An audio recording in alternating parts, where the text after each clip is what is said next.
खालील वाक्य कोणत्या कर्मणी प्रयोगाच्या उपप्रकाराचे आहे, ठीक आहे, त्याची गोष्ट लिहून झाली. हे वाक्य आपल्याला दिलेलं आहे मित्रांनो.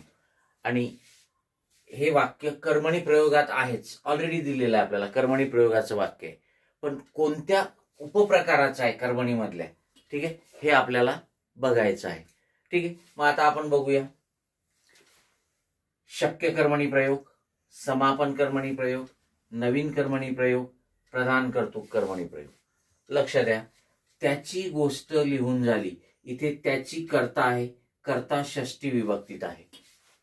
ठीक आहे, लिहिण्याची क्रिया जी आहे ती गोष्टीवर झालेली आहे. गोष्ट हे कर्म आहे, प्रथमा विभक्तीत आहे. लक्ष द्या.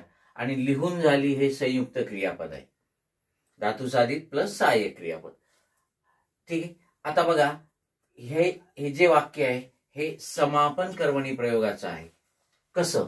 समापन याचा अर्थ होतो शेवट, द एंड, बरोबर आहे.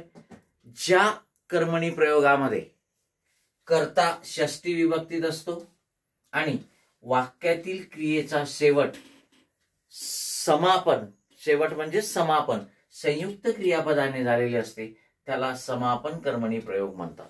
आणि म्हणून इथे कर्ता त्याची हा षष्ठी विभक्तीत आहे, लिहून झाली हे संयुक्त क्रियापद आहे, आणि अर्थातच कर्म गोष्ट आहे, प्रथमा विभक्तीत आहे.